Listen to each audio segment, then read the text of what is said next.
และผู้ที่มารับหน้าที่สำคัญในวันนี้คือครูกิต กิตตินันท์ ชินสำราญหรือที่หลายคนรู้จักกันดีในชื่อกิต The Voice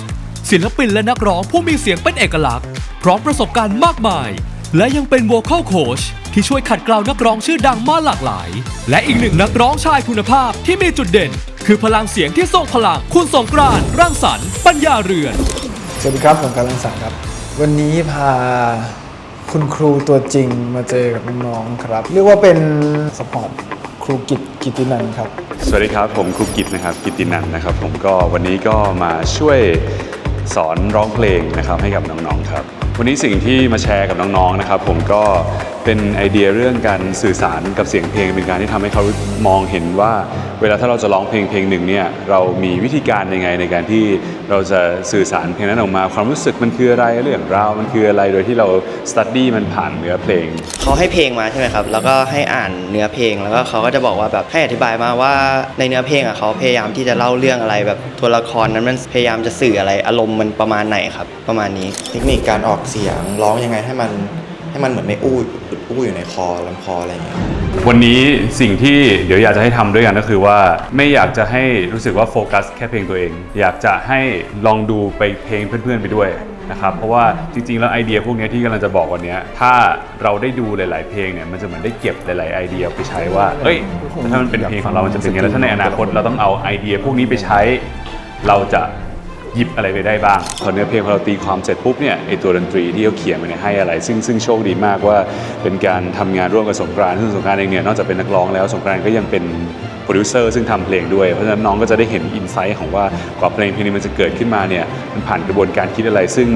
ไอเดียการคิดเหล่านี้เนี่ยมันสามารถทำไปช่วยให้เขาเนี่ยร้องเพลงตีความแล้วก็เลือกวิธีการที่จะสื่อสารออกมาได้ครับมีใครเคยได้ร้องเพลงบ้างนี่เลยนะโอเคนี่จะเป็นการวอร์มแบบไม่ต้องเรียนร้องเพลงเลยนะเมื่อวอร์มเราจะวอร์มอยู่3อย่างคือวอร์มลมหายใจวอร์มเส้นเสียงแล้วก็วอร์มลูกปากเราเป็น3อันนะครับเวลาวอร์มหายใจโอเคเอามือตั้งมาทุกคนตั้งตัวตรงเราจะชกสั้นๆ5 ทีพร้อมทำเสียงซอเสือด้วยกันสอนวอร์มก็จะมีแบบกำหมัดแล้วก็ต่อยไปข้างหน้าทำเสียงแล้วก็ลากยาวอย่างนี้ครับแล้วก็มี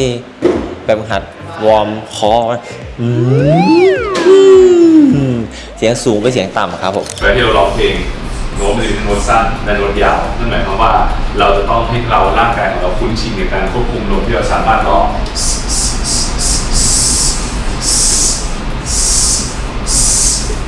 ทีนี้เวลาเราร้องเพลงเนี่ยเราก็จะมีตั้งแต่เสียงต่ำเป็นเสียงสูง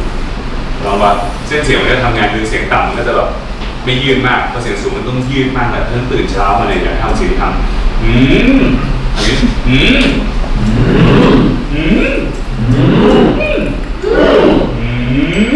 ก็พี่สงกรานต์กับครูกิตเขาก็มาช่วยสอนเทคนิคการทำให้มันเข้าใจเพลงแล้วก็สามารถสื่อสารอารมณ์ออกมาให้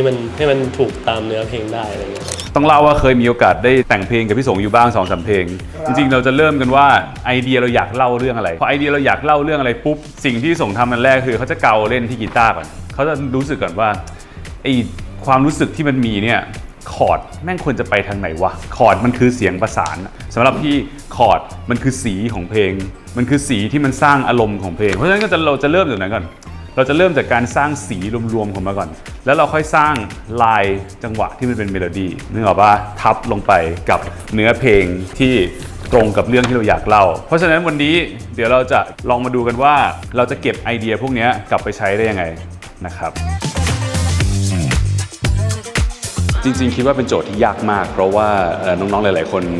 อาจจะมีพื้นฐานการร้องเพลงมาไม่เยอะมากนะครับผมแต่ว่าสิ่งที่พยายามทำให้เขาเห็นในวันนี้ก็คือบอกเขาไปแต่ต้นว่าด้วยความที่มันมีทั้งหมด13คนแล้วเวลาเรามีอยู่ช่วงประมาณสัก 2-3 ชั่วโมงเนี่ยมันเป็นการน้อยมากที่เราจะไปแตะเพลงของแต่ละคนนะครับแต่ว่าอยากให้น้องๆเนี่ยได้เก็บไอเดียที่เราทำกับเพลงของเพื่อนทุกคนไปใช้ในการร้องเพลงซึ่งระหว่างทางเนี่ยก็ได้มีการไกด์นอกจากเราพูดเรื่องการตีความการสื่อสารแล้วก็ยังมีการเรื่องเกี่ยวกับวิธีการใช้เสียงวิธีการร้องเพลงต่างๆว่าถ้าเกิดกลับไป ฝึกกับเพลงตัวเองต้องทำไงก็หวังว่าน้องๆจะได้นำเก็บความรู้เล็กๆน้อยๆตรงนี้ครับเอาไปเวิร์กกับเพลงตัวเองแล้วก็ทำให้ดีที่สุดใน3วันผมรู้สึกว่าจริงๆมันควรจะ expect ว่า3วันมันจะแบบโหร้องออกมาเป็นนักร้องมืออาชีพเลยมันอาจจะลำบากแต่เราดูซิว่าในฐานะที่เขาเป็นนักแสดงเขาสามารถร้องเพลงนี้แล้วสามารถสื่อสารมันออกมาได้ไหมจากทริคที่เรียนไปวันนี้ครับ ถ้าพูดถึงในแง่ของมิวสิกนะการเจอกันวันนี้มันอาจจะไม่ได้แบบ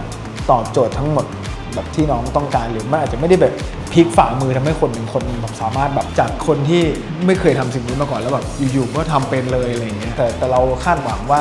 การสื่อสารของน้องเป็นยังไงมากกว่าในพาร์ทของการสื่อสารการแสดงสุดท้ายซีรีส์ก็ต้องมีเพลงใช่ไหมฉะนั้นการที่เราจะทำเพลงหนึ่งเพลงเนี้ยแล้วน้องต้องเป็นคนแบบต้องร้องน้องอาจจะต้องเป็นคนนั้นให้ได้ก่อนเข้าใจตัวละครนั้นก่อนถึงจะสื่อสารออกมาเป็นเพลงได้อยากให้ถึงวันไฟนอลเร็วๆมากกว่าอยากเห็นมากกว่าว่าวันนั้นน้องจะเอาข้อมูลที่ได้รับไปวันนี้จะใช้ยังไงตื่นเต้นครับเพราะว่าผมไม่เคยเรียนเลย ก็ไม่เคยเรียนจริงๆอะครับแล้วรู้สึกว่าการเรียนร้องเพลงมันก็ไม่ได้ยากอย่างที่คิดครับมันก็เหมือนแบบทำให้เราได้เปิดประสบการณ์ใหม่ๆเลยคือเหมือนแบบได้รู้ว่าอ๋อการเรียนร้องเพลงมันเป็นประมาณนี้เหรอการร้องเพลงมันต้องสื่อถึงความรู้สึกในเพลงด้วยอะไรประมาณเนี้ยกดดันมากเพราะว่าอย่างที่บอกครับไม่ได้เป็นคนเก่งเรื่องร้องเพลงอยู่แล้วแล้วก็ไม่เคยร้องต่อหน้าคนอื่นอีกแล้วมันเป็นเพลงที่แบบว่าคือมันเป็นเพลงช้าแต่เราจะทำยังไงให้คนฟังเขาไม่รู้สึกเบื่ออย่างเงี้ยครับคือผมก็รู้สึกว่าอยากจะให้คนที่ฟังแบบมีอารมณ์ร่วมไปด้วยคือไม่ได้อยากให้เขาแบบแค่ฟังเฉยๆอะไรเงี้ยครับแล้วเราก็ต้องมาตีความคือมันหลายอย่างไปหมดก็ถึงน้องๆทุกคนนะครับผมก็หวังว่าน้องๆจะได้นำทริคนำไอเดีย